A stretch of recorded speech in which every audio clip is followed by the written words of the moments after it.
Let's jump right into this breakdown on the mechanics of heat pumps. Every single day we're adjusting our thermostats, interacting with an absolute marvel of modern engineering without a second thought.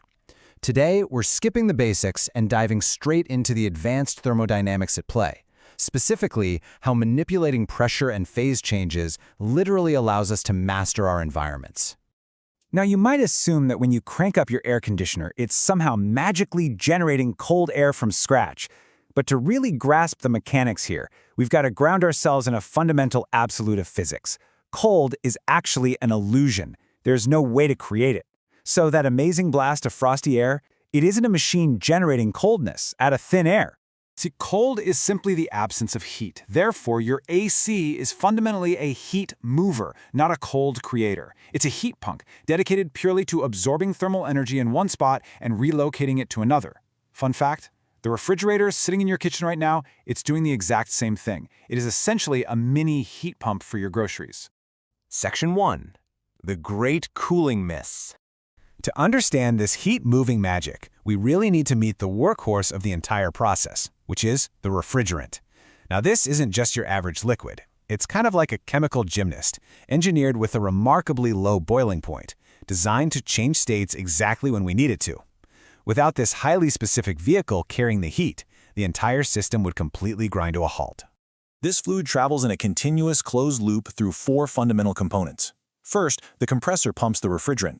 Then the condenser coil releases the heat outside.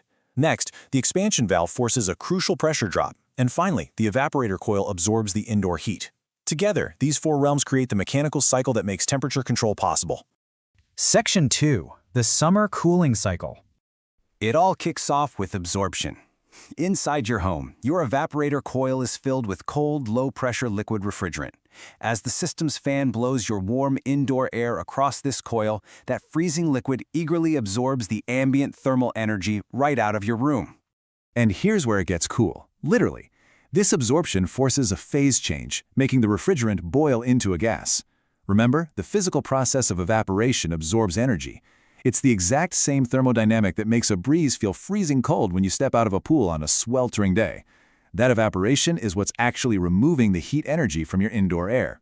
So this now warm gas travels outside to the compressor, which is literally the heart of the system. By violently squeezing this gas, it skyrockets the pressure and the temperature. We're talking way hotter than a blistering summer day outside. This extreme heat forces the thermal energy to naturally flow out into the environment through the condenser coil. And as it dumps all that heat, the refrigerant condenses right back into a liquid. But for the cycle to repeat, we desperately need that liquid to be cold again, so it heads back toward the house and forces its way through the expansion valve.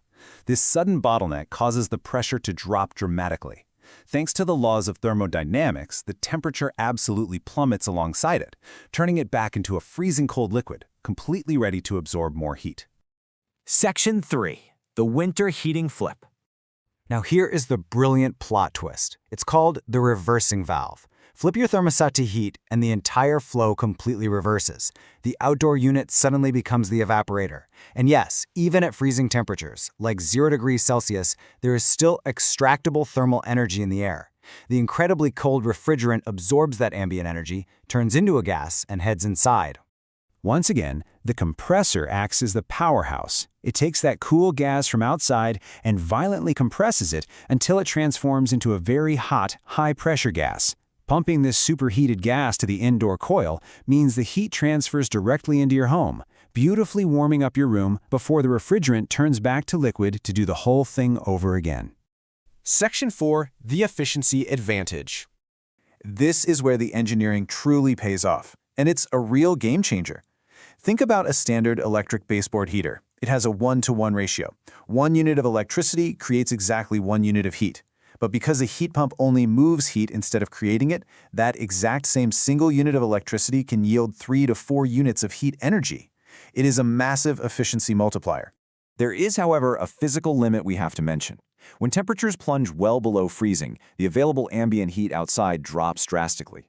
In these extreme cold snaps, the extraction efficiency falls, and the systems have to rely on built-in auxiliary electric strips as an emergency backup to bridge the gap and keep your home safe. So as we race to manage our global energy footprint, we really have to ask ourselves, Will replacing traditional furnaces with this simple, absolutely ingenious method of relocating heat be the ultimate silver bullet that saves our electrical grid? Thanks for joining me for this deep dive. Keep questioning the science of the everyday.